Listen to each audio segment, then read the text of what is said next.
E aí, gente, tudo bem? Pato Donald passando aqui para falar com você, só que não, sou eu mesmo, Cristiane Rabaioli. Desculpa a voz aí, mas vamos lá. Eu quero falar com vocês sobre segunda sem carne. Gente, a única forma da gente combater esse tipo de marketing é com informação pautada em dados técnicos e científicos. E é isso que eu quero fazer hoje com vocês aqui, tá? A segunda sem carne, gente, ela é um movimento que prega que se a gente parar de comer carne um dia na semana, a gente vai reduzir o consumo de água, a gente vai evitar diminuir o desmatamento e a gente vai reduzir os gases do efeito estufa. Então vamos entender isso daí do ponto de vista técnico. Para eu falar com vocês sobre isso, eu usei um livro que chama-se Sacred Cow. Esse livro é um livro americano, não sei se tem tradução em português. E ele trata essa questão da pecuária de 3 abordagens. A primeira é o consumo de carne e saúde humana, consumo de carne ética e consumo de carne ambiental, né, no caso.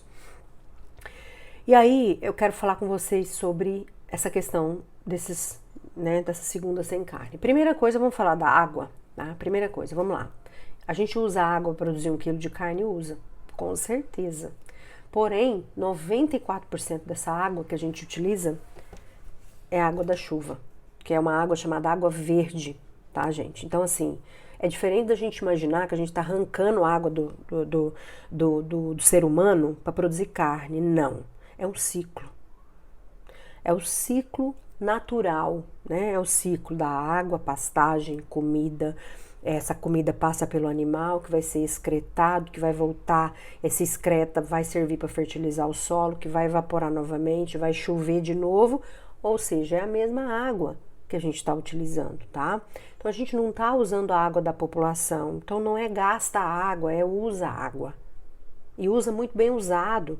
Por quê? Porque o ruminante é o único animal, é uma fábrica de proteína que consegue digerir, né, a celulose. Então, é mentira, gente. É mentira. Óbvio que a gente usa água potável também, uma pequena quantidade para produzir carne. Mas olha para você ter uma ideia, para produzir 113 gramas de carne, a gente usa 122 litros de água, de acordo com o Instituto Americano.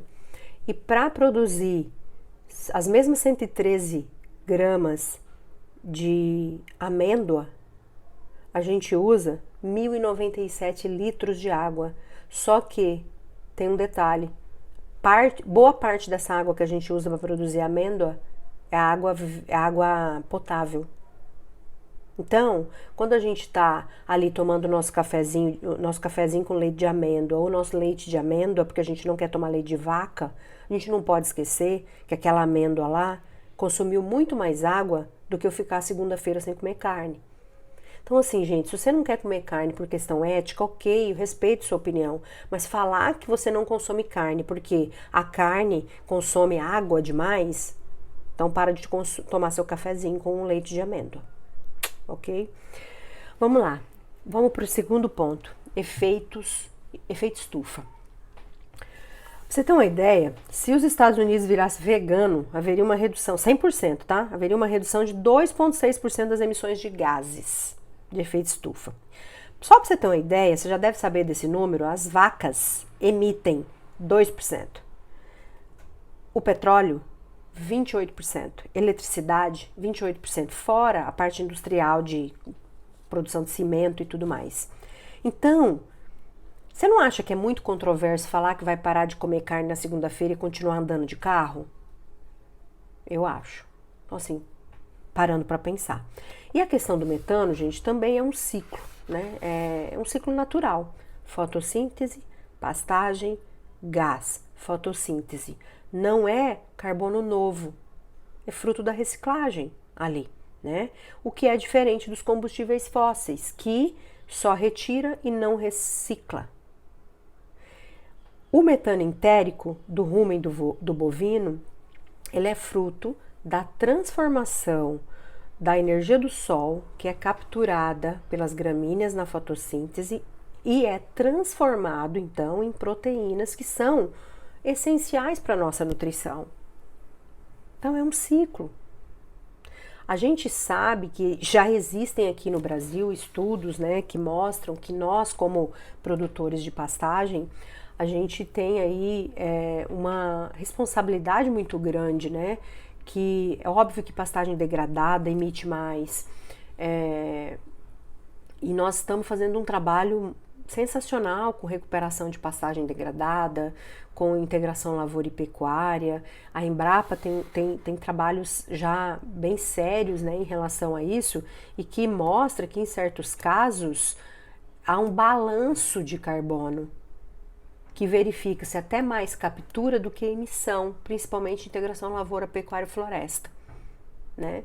Então, se a gente quer reduzir os gases do efeito estufa, não é só parando de comer carne. Tem um monte de outras coisas que são muito piores do que comer carne.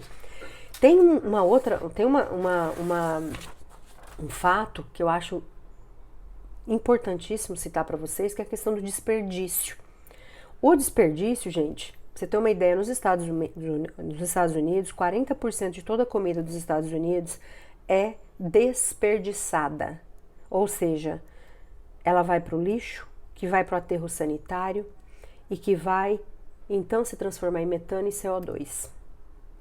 E desse lixo, só 14% de desperdício é proteína. O restante, que é mais de 80%, é verduras, legumes e cereais. Então, se realmente a gente estiver preocupado com o meio ambiente, não seria mais justo, ao invés de a gente ficar falando em parar de comer carne, a gente diminuir o nosso desperdício? Vamos parar para pensar nisso também? Então, gente, a gente precisa ter contraponto nas coisas que a gente fala, tá? Muito se fala também, eu não vou me estender muito porque senão vai ficar muito longo esse vídeo, mas muito se fala também de que o animal consome alimento que poderia ser destinado para os seres humanos, né? Fala-se que se gasta 25 quilos de grão para produzir 1 quilo de carne. Gente, se gasta 25 quilos de produtos que não comestíveis, que não seria destinado para alimentação humana. O boi é uma máquina de transformar produtos que teoricamente seriam desperdiçados. Então, tá errado também. Tá errado em dizer que a pecuária ela ocupa terras que poderiam ser destinadas para outros fins, para agricultura e tudo mais. A pecuária, gente, ela é cultivada em terras que teoricamente não serviriam para nada, pedregosas, montanhosas, que não têm condição de mecanização. Que se não fosse a pecuária, não teria nada ali naquele lugar. Então, gente, eu quero chamar a atenção para vocês, é o bom senso. Só isso, tá? É o bom senso. Nós precisamos ter bom senso.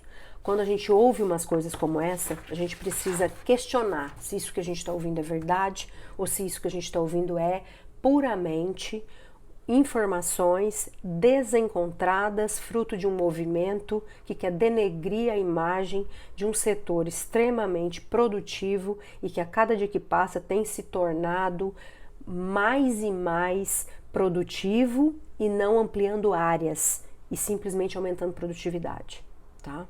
Então isso que é a mensagem que eu quero deixar com vocês. Fiquem atentos, não aceitem esse tipo de inverdade. E qualquer coisa, chama aqui que a gente rebate, tá bom? Bom ano para vocês, Deus abençoe a todos.